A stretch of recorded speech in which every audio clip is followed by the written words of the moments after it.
Good morning বন্ধুরা। আজ হলো 19 জুন শুক্রবার। আজকের বরাক উপত্যকা তথা আসামের শ্রীভূমি, শিলচর, হাইলাকান্দি এবং ভারতের বিভিন্ন প্রান্তের আজকের সকালের বিশেষ বিশেষ খবরগুলি হলো: প্রেমের টানে প্রেমিকের সঙ্গে দেখা করতে এসে গুয়াহাটিতে গ্রেফতার বাংলাদেশি তরুণী। রেশন কার্ডের নাম সংশোধন, ফ্যামিলি ট্রান্সফার, ডিলার পরিবর্তনে আর কোনো সমস্যা হবে না। দলাই সমজেলা কার্যালয়ে বুধবার থেকে রেশন কার্ড সংশোধনের কাজ। সঙ্গে কী কী আনতে হবে সে বিষয়ে বিস্তারিত থাকবে প্রতিবেদনে। বিবিজি রামজি প্রকল্পে অসম পাচ্ছে 1929.70 কোটি টাকা। দারুণ গতি পাবে গ্রামাঞ্চলের উন্নয়নযোগ্য, বললেন অতুল বরা। শিক্ষা বিভাগের প্রকল্পের কাজে খতিয়ে দেখতে পর্যালোচনা বৈঠক মুখ্যমন্ত্রীর। হরমুজ প্রণালী খুলতে ঐতিহাসিক চুক্তিতে স্বাক্ষর আমেরিকা ইরানের। 110 দিনের সংঘাত পেরিয়ে পশ্চিম এশিয়ায় স্বস্তির হাওয়া। অসমে জাপানিজ এনসেফেলাইটিসে আক্রান্ত 35 জন, মৃতের সংখ্যা 7। মালিডহর বদরপুর সড়ক সংস্কার শুরু 10 দিনের মধ্যে, বললেন কৌশিক রায়। শিলচরের ক্যাপিটাল পয়েন্ট থেকে রাঙ্গিরখাড়ি সড়ক সংস্কার। সেন্ট্রাল রোডের আন্ডারগ্রাউন্ড পাইপ লিকেজের সমস্যা 10 দিনের মধ্যে রিপোর্ট দেবে পুর নিগম পিএইচই। ওজন বেঁধে দিতে বেসরকারি স্কুলেও নজরদারি। ডায়েটের তত্ত্বাবধানে কাচাড়ে শুরু সার্ভে। ভয়াবহ অবস্থায় শিলচর জয়ন্তিয়া সড়ক। সংস্কারের দাবিতে বড়খলা মডেল কলেজের ছাত্রছাত্রীদের ধর্না। বিধায়ক কমলাক্ষ দে পুরকাইস্তের আশ্বাসে 5 ঘন্টার পর প্রত্যাহার।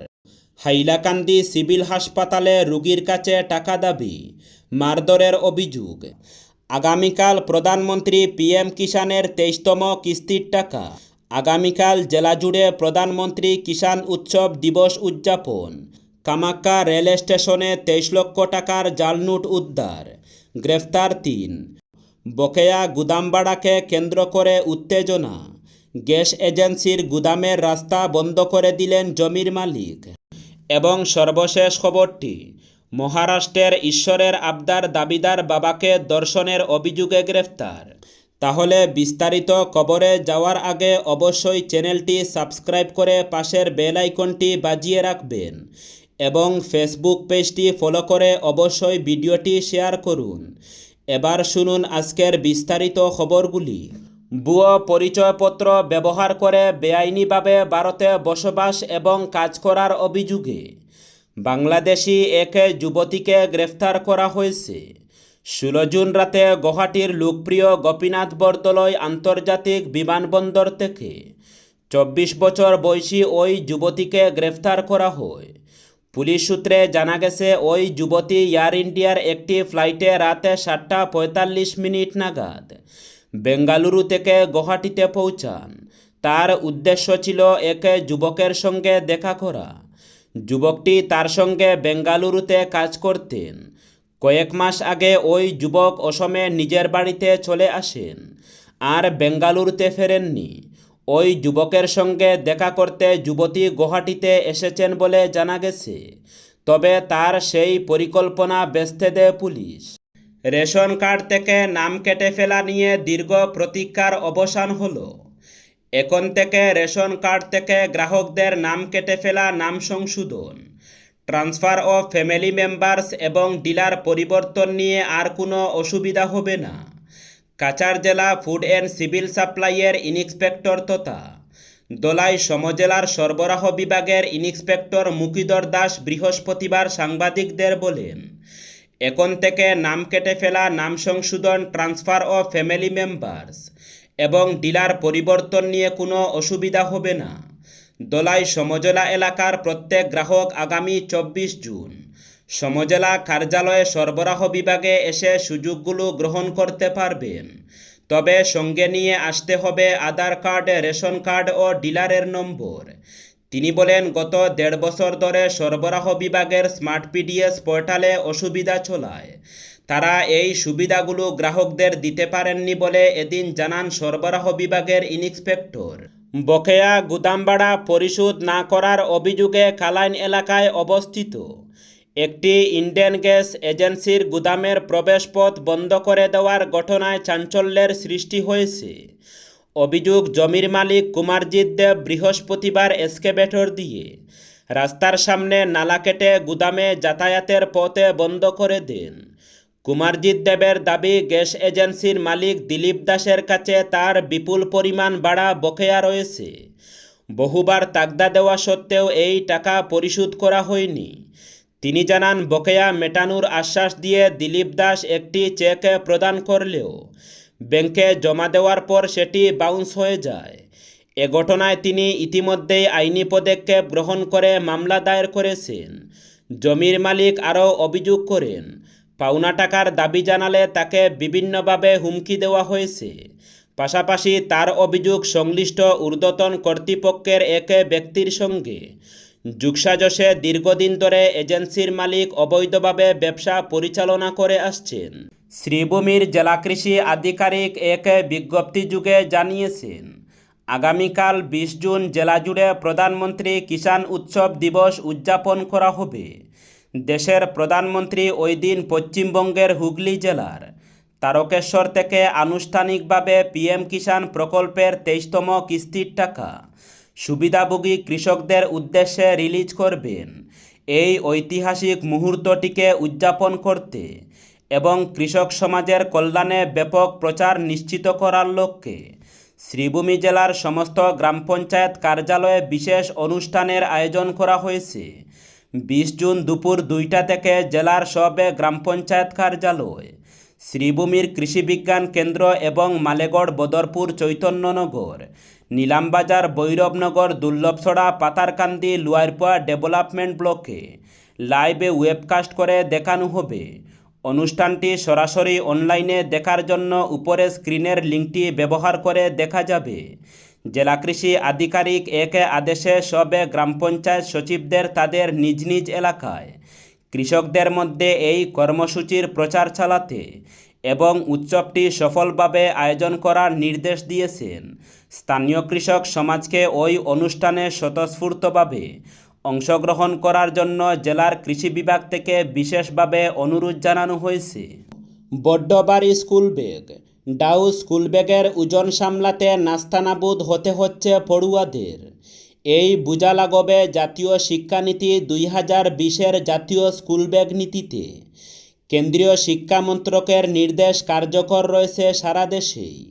এমনকি প্রাক প্রাথমিক থেকে দ্বাদশ শ্রেণীর পড়ুয়াদের ব্যাগের ওজনও বেঁধে দিয়েছে কেন্দ্রীয় শিক্ষা মন্ত্রক। এছাড়াও বলা হয়েছে, ব্যাগের ওজন শ্রেণী অনুযায়ী ছাত্রছাত্রীদের যা ওজন হয় তার 10% এর মধ্যে হতে হবে। এই নির্দেশিকা বিভিন্ন রাজ্যের সরকারি স্কুলগুলোতে চালু করতে ইতিমধ্যেই বিভিন্ন পদক্ষেপ নেওয়া হচ্ছে। এবার এই নীতি কার্যকরে নজরদারি শুরু হলো বেসরকারি স্কুলগুলোতেও। এরই সঙ্গে তাল মিলিয়ে district institute of education and ট্রেনিংয়ের তত্ত্বাবধানে কাছাড়েও শুরু হয়েছে প্রথম পর্যায়ের সার্ভে। বৃহস্পতিবার ছিল সার্ভের প্রথম দিন কাছাড় জেলায় 18টি স্কুলে সার্ভে করা হয়েছে। জাতীয় স্কুল ব্যাগ নীতি অনুসরণ করে অসমের স্কুল শিক্ষা দফতরও প্রথম থেকে দশম শ্রেণী পর্যন্ত ব্যাগের ওজন নির্ধারণ করে দিয়েছে।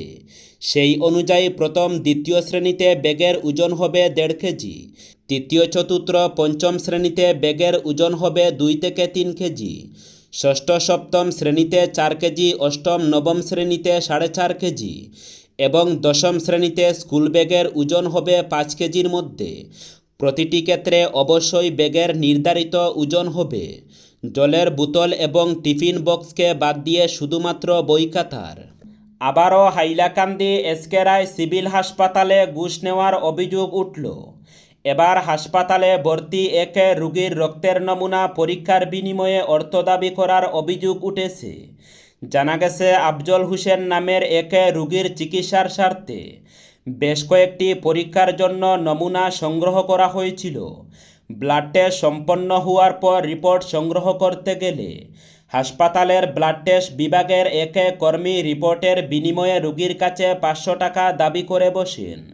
রোগী টাকা দিতে অস্বীকার করলে এ নিয়ে তাদের মধ্যে বাকবিতণ্ডা আরম্ভ হয়। একসময় হাসপাতালের ওই কর্মী রোগী আফজল হোসেনের উপর আক্রমণ চালান বলে অভিযোগ।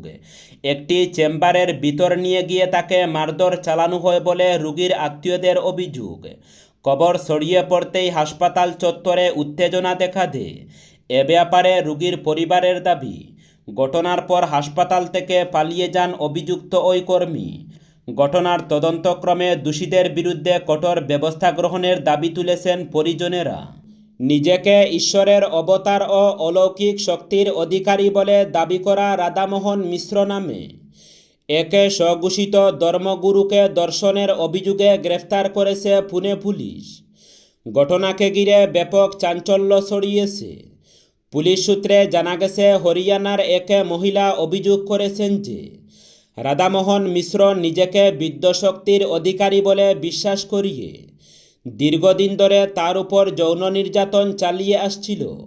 মহিলার অভিযোগের ভিত্তিতে তদন্ত শুরু করে পুলিশ। অভিযোগের সময় পুলিশ রাধামোহন মিশ্রের পাশাপাশি আরও 6 জন মহিলাকে গ্রেফতার করেছে।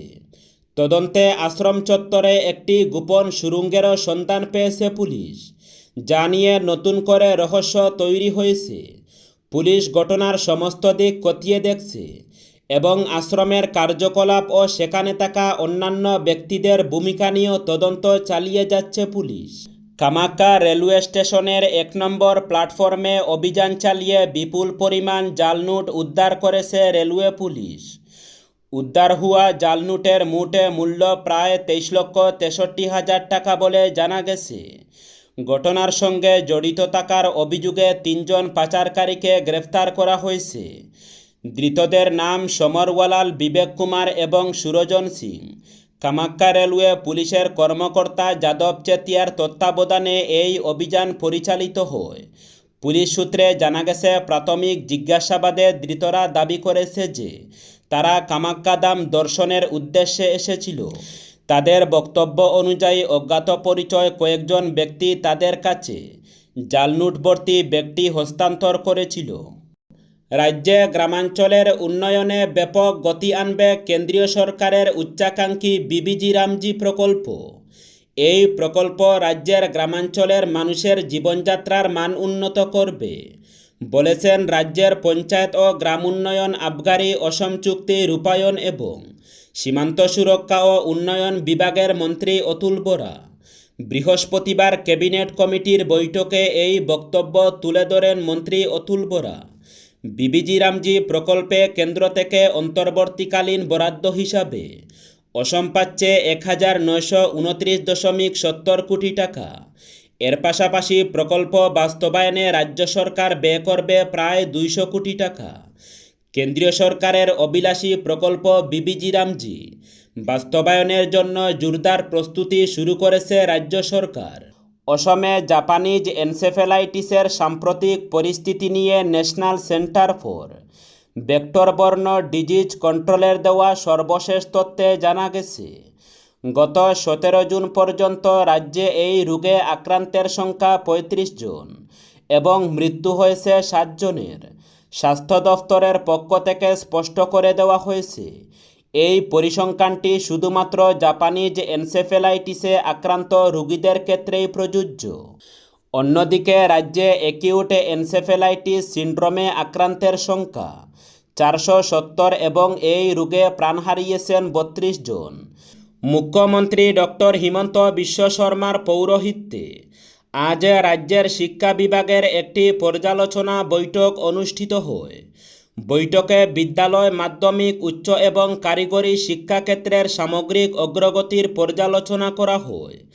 এছাড়াও উচ্চশিক্ষা এবং বিদ্যালয় শিক্ষা বিভাগের বাজেট প্রস্তাবসহ বর্তমানে রূপায়ণের কাজ অব্যাহত প্রকল্পসমূহের পর্যালোচনা তথা শিক্ষা বিভাগের সঙ্গে যুক্ত গুরুত্বপূর্ণ বিষয়গুলির পর্যালোচনা করা হয়।